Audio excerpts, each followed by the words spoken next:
Well, we began the program by, with what Kayode said, there are so many issues in the news, and one of them is concerning the local government autonomy issue as ruled by a Federal High Court just yesterday. We'll be back.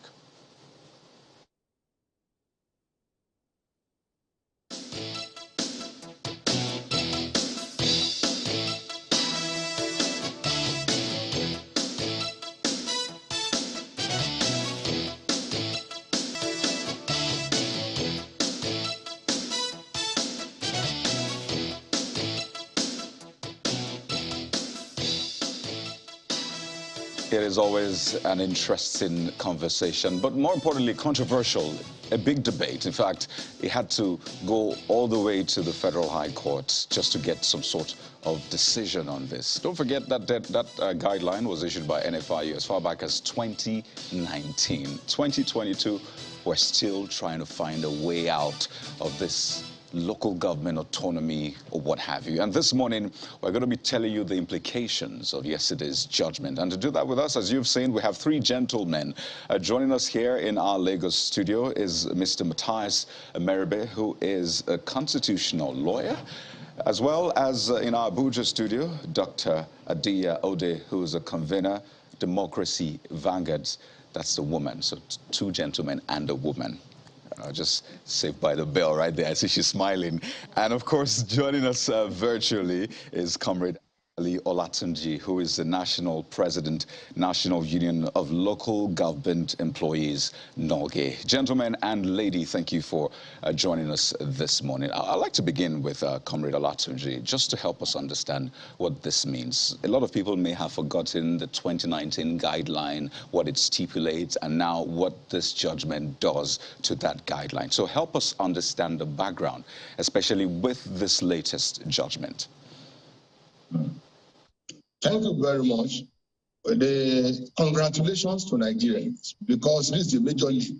What happened was that after the passage of that guideline by the NFIU, the body of governors, that the governors forum, went to court to initiate an action against federal government.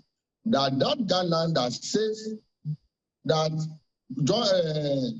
joint account allocation committee created by Section 162 should only be a transit basket, which means money revenue from federation account, money revenue from state account should be put into that basket for onward transmission to the local government. But what we have realized long time ago is that anytime this money comes into that basket, the state governors, using the Ministry of Local Government and Chieftaincy, always initiate action directly spending the money without the approval or the constitutional backup by the Constitution. And that has also created massive poverty in the land. And the judgment, when the case was ongoing, NOLGE, as an interested party, joined the suit as a joiner. We joined the federal government against the state governors, because we know that the money coming into that account, because it was diverted, pilfered, and misapplied, has also brought a lot of hardship on local government workers, thereby resulting in lack of payment of local government workers, lack of ability for local government to carry out infrastructural development and day-to-day activities as a development center. So the government has come to affirm that though the concern created section, or by Section 162 created Joint Account Allocation Committee, the governors has no power under the law to initiate direct spending from that account. That what the account meant by the data of the Constitution is to collect revenue into that basket for onward transmission to local government. It is local government that has power to administer the fund according to law. And again, the law has also guideline affirmed that to prevent vulnerability and abuse of financial process, local government should not be able to withdraw more than 500,000 from that account daily unless that electronic e-payment system applied. What this meant is that no governor will be able to ask local government to bring out money from that account by signing just a paper saying that we are undertaking this project on your behalf, which does not conform with the budget process and procedure of each local government. So I say congratulations to Nigeria because it's a major leap towards achievement of financial autonomy for local government. Thank you. Well, there will always be questions about whether or not the 36 state governors aren't Nigerians as well. I imagine, are you saying congratulations to them? But let's try to dissect the legal angles, Comrade. And I'll have to come to Mr. Merbe in our studio here. I recall the head of the chairman of the Nigeria Governors Forum, Governor Kayode Fayemi. He's been asked questions about this time and again. And one of the responses he gave is that there's no law currently in Nigeria on local government autonomy, as it were. And he says essentially, this is not fair. What are your thoughts, especially from the legal perspective? What are the laws that guide this sort of autonomy when it comes to disbursements, having joint accounts? Help us understand the legal angle. Thank you very much.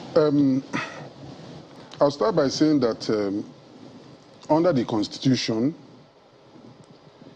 it is the state that has the power to create local government. Now, the import of that is that it vests them with the power, more or less, to administer them in line with the provisions of the Constitution. Now, when a law, or should I say a guideline of this nature, comes from the federal government to the state, to the local government, or concerning the local government, with all due respect, I see it as a conflict. In other words, it's like the federal government having to intrude into the affairs of the local government, bearing in mind that local government is a creation of the state government. Now, in a constitutional democracy, particularly where we talk about federal system of government, we only recognize two tiers constitutionally. And what are these two here? We are talking of the federal government and the federating units, which are the states. Now, and that you will recognize, see, going back to the Constitution, you discover that in dealing with the concept of federal and state, go, for instance, check Section 4, Section 5, Section 4, Section 5, and Section 6. It clearly states, particularly, the legislature, the executive, and the judiciary. In these three provisions, so to say, the content is telling you what the federal government will have and what the state government will have. It did not provide for the local government. Now, what you will have is that it's like the Constitution only,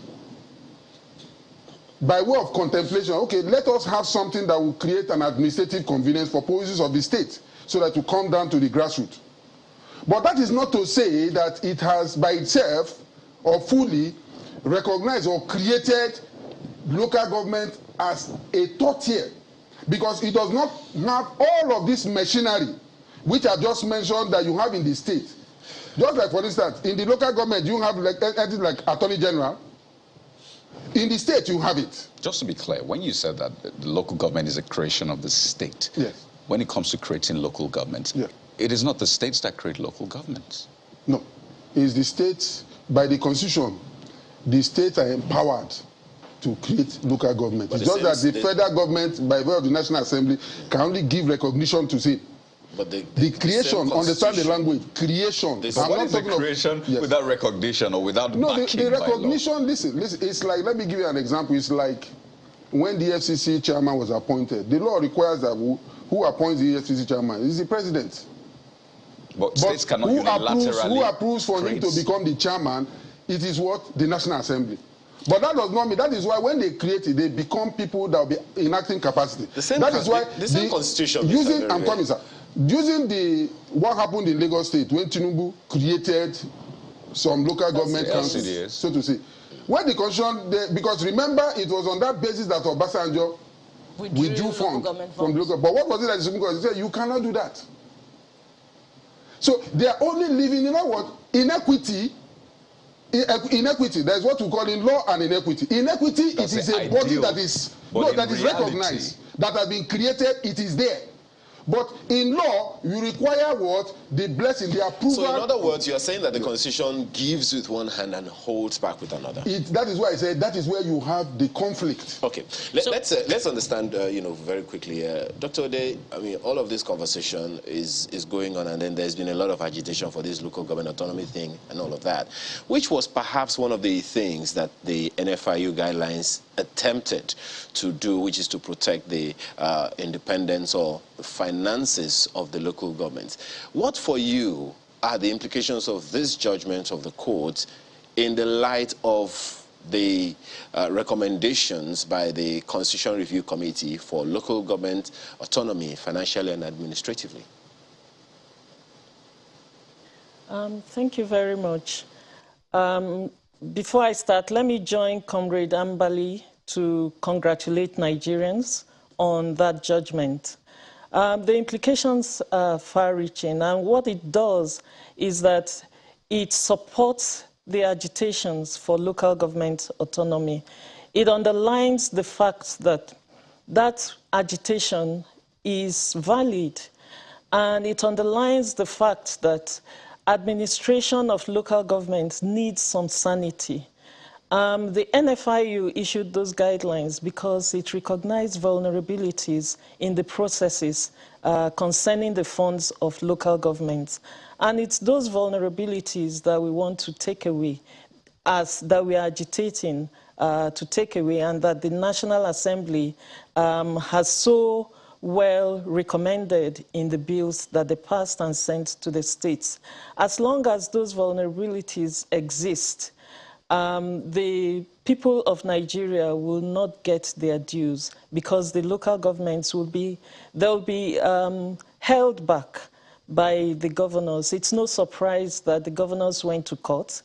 And it's no surprise, I'm sure, to the NFIU and to onlookers that they want to get things to continue as usual, because that's where all the challenges we're having with financing at the local government level is coming from. So it's really heartwarming to see the judge throughout that case, and it's encouraging as well.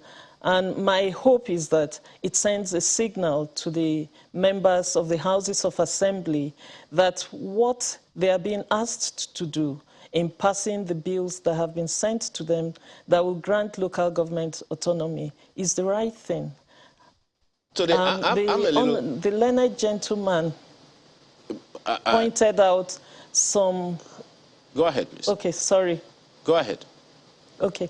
The learned gentleman pointed out this, some discontinuities in the Constitution.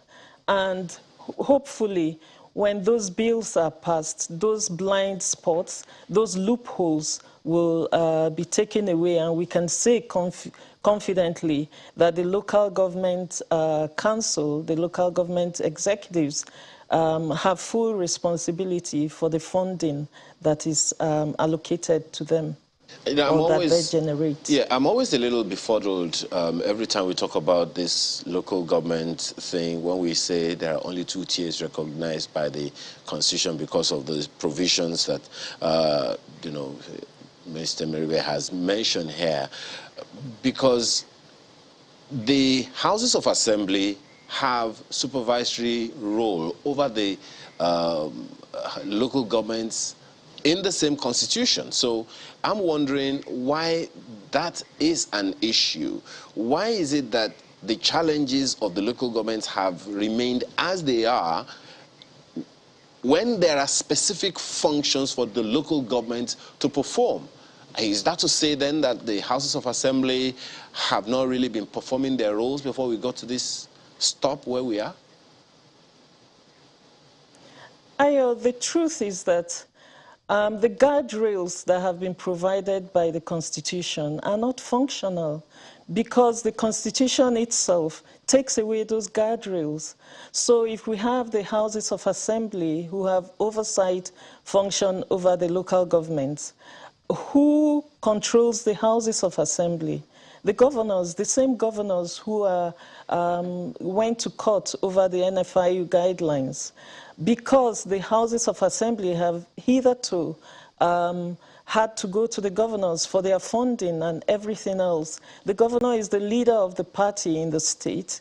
The members of the houses of assembly, the way that our democracy is structured, have to lean on the governor to get their tickets. And if you fall out of favor, then you're done for in your political career. And so, of course, the incentives for them to do the right thing and provide that oversight function are very few. They're really not there at all. And it's the same thing even in their oversight function over the other parts of governance in the state.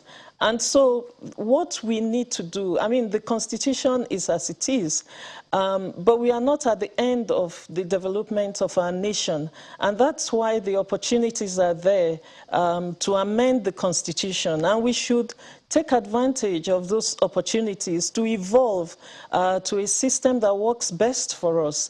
We are not at the end of the journey. And so this is why we should take the opportunity now.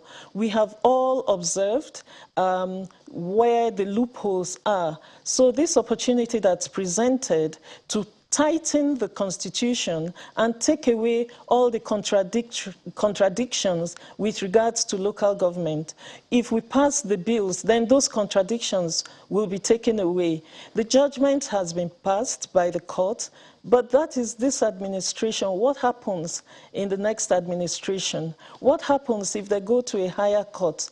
So we need to ensure that the Constitution, which is the bedrock of our democracy, is tight and provides for sanity in administering the public finances at the local government level. Dr. Ode, we need to go to break now, but there are still questions about whether or not this is the route to the restructuring people have clamored for, ensuring that we have stronger subnationals and other units. But that's when we return from this break. We'll also, of course, speak with Comrade Olatunji as well as Mr. Merbe right here in our studio. This gets even more interesting, so please stay with us.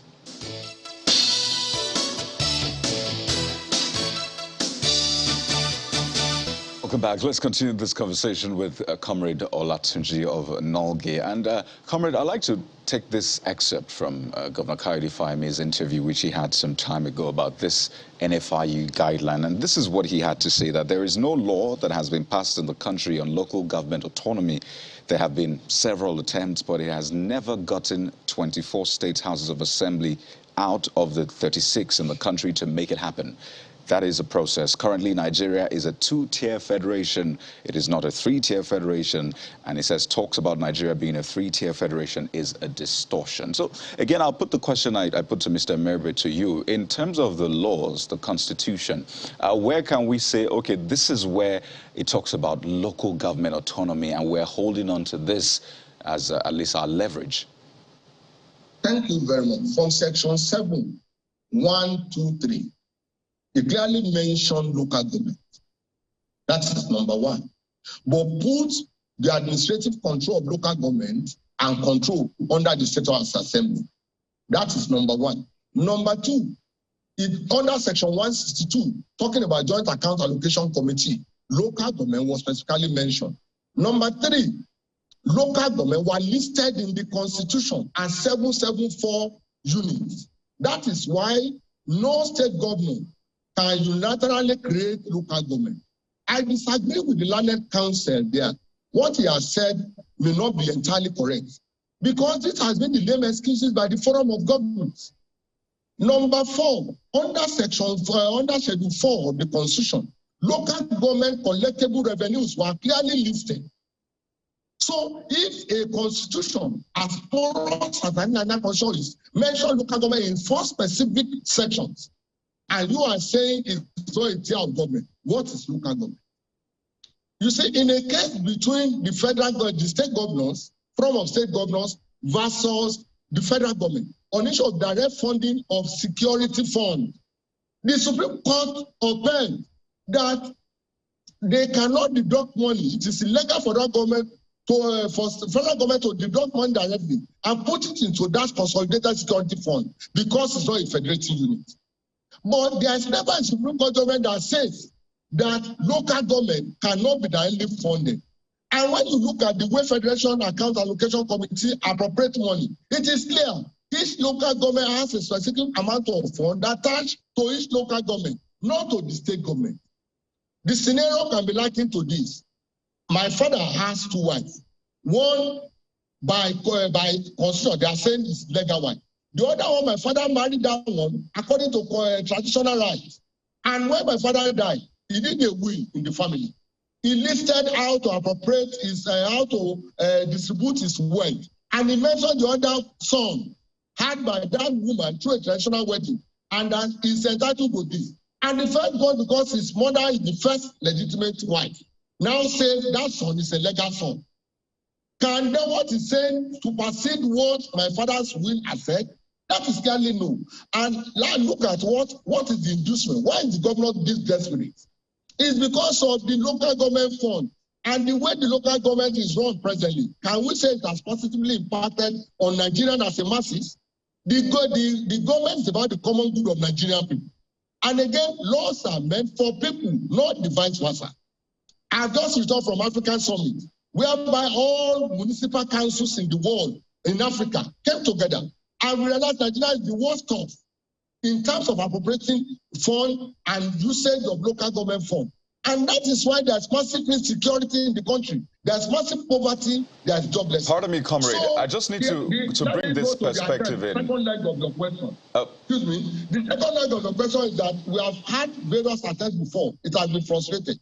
Not that the attempt failed, because the last amendment, so many states did not even debate the amendment. Not that they refused to pass it. 7 states passed it, 2 states rejected it, others didn't even touch it because of coercion. And I think that's a part where it's been said that we need to tighten the Constitution. Pardon me, comrade, let me just bring this other perspective in, because you said that it's essentially because, you know, the governors want to have at least the share of the local government's funds or the wealth of the local government. But another point that has been made is that when you look at then the balance of things, this is essentially weakening the states at the expense of the federal government at the end of the day. So eventually we don't have a balance. So what you have is a very weak federating system. So can you also factor that in? Don't you think this also puts us in that precarious position where we have a stronger federal government and a weak state? It doesn't. It doesn't. Right from the federal government, the evolution of power must be in favor of where people reside. You and I reside in the local government. Can you say you are happy with your local government as of today? You have become a local government on your own. You have to provide your own generator. You have to provide your own borehole. You have to provide your own your road in your area. You have to finance your pupils at that level. If democracy is for the people, by the people, and for the better benefit of the people, we must not allow this to continue. We must make Nigeria to work. And that is why what Justice Ewu has done is to affirm the sovereignty of the people over government, because sovereignty belongs to the people, not the government. What we need to do now is to make sure that local government will devote more power to local government, so that over concentration of power at the state center should be reduced. Because when you talk about insecurity, it is more predominant in the rural roots, in the local government. When you talk about poor GDP, it is in the local government. When you talk about joblessness, it's in the local government. In fact, it is so what that companies located in the locality, the local community does not benefit from it. The corporate social responsibility of those companies are now zero because they go to the state government. State government should have limited role to play. Federal government must have limited role to play. We must concentrate power at the local government level, deepen democracy and good governance at that level. Once we are able to do that, it should be a bottom-up approach in governance and administration, not top-bottom approach we are having. For example, the federal government...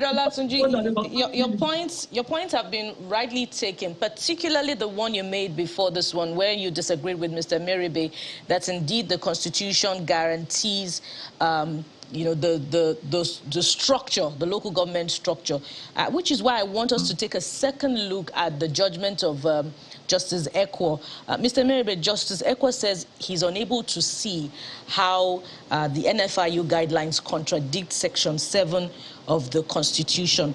I want us to take a second look at Section 7 of the Constitution. Where is it now? It gives the National Assembly, basically it guarantees the structure of the local government, but the existence of the structure of the local government is in the hands of the state, both financing and elections. Doesn't this, how do you see, how do you tie back both? Thank you very much. That was why I said, although at the moment, because of the judgment that has been given, it remains the law of the land. But I want to imagine how it will be enforced, so to speak, bearing in mind that which of the chairmen of the local government will have the lever to give effect to this judgment, taking into consideration the overbearing influence of the state governors per se. Now, what... Do you think the governors are overbearing? With all due respect, we all know these are facts. They are very clear. Could the judgment have been more categorical? That is why I said, because the judgment, with all due respect to the learned justice of the Federal High Court, the position was that he cannot see from the provisions therein cited, that is Section 7, 163, Schedule 4, 162, and then Schedule 4, 162.6, and then Schedule 4, where it conflicts with, where Section 3 and Section 7 of the NFIU guideline conflicts with those provisions. I think, with the greatest respect, there must be a holistic. It's not only just to look at it only based on those provisions cited therein, My take, and I've said it clearly, is that if the Constitution had come out clear concerning creation of local government per se as a third tier of government, I would not have any problem, because it would have made provision, just like what I mentioned earlier. When you have Section 4, when you talk about federal, you talk about state, you equally talk about local government. You don't find that there. You know what? Section 4, dealing with the legislature, deals with only the state, federal, and what? The state. And it ends here. You go to Section 5, which is executive, with only the federal and the state, it ends there. Section 6, which is the judiciary, the federal, and the state, it ends there. But then there's Section 7, which talks about the creation of the local government. Section 7 said there shall be a democratically elected local government. So that means the structure of the local government is in the hand of the state. What's the meaning of that? Excuse me. There's a difference between an intention to have something and also having that thing in its full. It's an intention. It's like an experiment. Constitution is saying, let us experiment this and see how it's going to work. I don't see the word experiment in that section. No, I said it's like an experiment. That's why there's an intention. Let me quote it verbatim. The system of local government by democratically elected government councils is under this Constitution guaranteed. Yes. And accordingly, the government of every state shall, subject to Section 8 of the Constitution, ensure their existence under a law which provides for the establishment, structure, composition, finance, and functions of such councils. So it's in the hand of the state. Which means, yes, you can see that it's clearly in the hands of the state, with respect to even the finance, for them to do that. Not from the federal come and tell them how their finances will be run. But having said that, the language, yes, he said it shall be guaranteed. And every state shall ensure its existence. Are you getting what I'm saying? Now, for me, like I said, while Section 7 and 8, of course, have that, that's why I said it's an intention to say let it exist. I would have expected that the Constitution would have gone further, in just like what it did concerning the state and the federal, because there's no two ways. To tell you that there must be this government, he said there shall be the legislature of the state And they now started telling you, how do you impeach the chairman, the governor, how do you impeach the executive, the president, and so on and so forth. All these things were spelled out by the constitution. But you cannot have that, you don't have the issue of how you take away the chairman of the local government, chairman of the local government. It's not in the constitution. Now, these are some of the indices that tells you that this is what I want you to have and nothing more. So it's one thing to say that it has been guaranteed. It's another thing to have it there. So how do you see this proposed amendment by the National Assembly and the State Houses of Assembly concurring? How do you see it playing out? Do you think it will solve this problem you're raising? Let me tell you. You know, we play politics of psychophancy. Let me just put it that way. Some people want to be correct only because of it's a populist view, not because in their heart of heart they are convinced that that position is right or correct. Now, some people may be afraid to take the position that I'm taking now because it's not a popular position. But I'm saying with the greatest respect that when you check and look at the constitution in its clear terms, you will discover that, as far as I'm concerned, NFI, why was that provision the guideline? Why didn't it affect the state? Why didn't it affect the federal?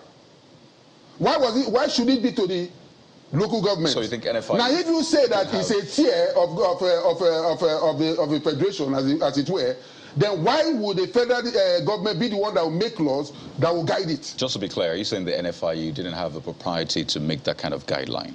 Listen, making guideline is for administrative convenience for purposes of, because if you check, ultimately the fundamentals for NFIU is for financial transparency, money laundering thing. So did they have the propriety, according from your view? They can make, but not for you to specifically channel it to the local government. That's the point I'm making. Okay, let's take this to Dr. Ode. That's my take. I'd like to, just before we go to Dr. Ode, I'd like to delve into some aspects of the law again, particularly because the court quoted section 162, subsection 7 and 8. But it would seem like the subsections contradict each other because one gives power to the National Assembly to determine the amount to be paid, while the other gives the power to the state. And what does the Constitution mean when it talks about amount standing to the credit? Now that has to do with the issue of revenue allocation, derivation, and so on and so on. These are things that you look at. So now, when money comes in, based on the local, for instance, some areas in the Niger Delta are entitled to 13%. So, of course, the provision, when the entire this income, the National Assembly will make it law. This is what this we are entitled to. Now, that is clear. That is what you have. So from there, you take your 13% and send it to that local government where, So, and that is where it ends. So to now go further to say, local government, you cannot withdraw cash. You cannot, your cash limit for a day is 500,000, with all due respect. I feel, as an institution, all right. But when you have so many hurdles, because local government is an institution. Unwieldy? You said what? When you have so many hurdles to cross before you access the funds, isn't it unwieldy for the local government? That's especially? It will not be able to work function properly. Okay. The only problem is that yes, it has been abused the way the governors have been going about. When you have look. The truth is that most of the people we have as governors and so are not patriotic men. Okay, Mr. Mary, we need to go to Abuja now. Dr. Ode, if we leave them to talk constitution, they can go on and on. This is what they do, essentially. But I'd like you to close on this question I asked Comrade Olatunji earlier about what the NGF chairman, Governor Fahimi, and I keep referring to him because he's spoken about this. He called this surreptitious unitarism, and that's for him, essentially weakening the states at the expense of the federal. When essentially, in any case, they say that the local governments are a creation of the state. So what do you think, at least according regards to what he said, surreptitious unitarism? Let's look at the powers that are given to governors. The powers are not for themselves, to use for themselves. The powers are for governance, for the purpose of governance. And so I would have expected them to be in support of anything that makes governance easier. It's not about surreptitious unitarism. It's about what do we need to make the work go on. The NFIU was reacting to the incessant cases of abuse of the funds of local governments, should they sit back and just watch this happen? The Constitution doesn't protect the funds, and so they needed to come in and do that. It's like any other aspect of life in the country. And if we have a national agency, a federal agency that has authority over that area, or that has oversight over that area, they should make a law that ensures that there's sanity if the Constitution doesn't provide to it. I really don't see why the governors are so alarmed by this, because the purpose of their being there is to govern for the people. So why are they so concerned about having access to the local government funds? The NFIU directive doesn't say that the local government funds cannot be used by the tier of government for which it is meant. That is the purpose of the funds, for the local governments to use the funds. So why are the governors challenged by this NFIU guideline? Right. It's quite suspicious. And I think that's a great place to land. Clearly, this is not the end of the conversation, but I would like to thank you for your interventions. We've been speaking with Dr. Adia Ode, who is a convener, Democracy Vanguard, joins us from our Abuja studio, as well as Comrade Ambali Olatunji, who is the National President, National Union of Local Government Employees, NALGE. And right here in our studio, Mr. Matthias Merve, a constitutional lawyer. Gentlemen and lady, thank you so much for your time, and we wish you the very best. Thank you.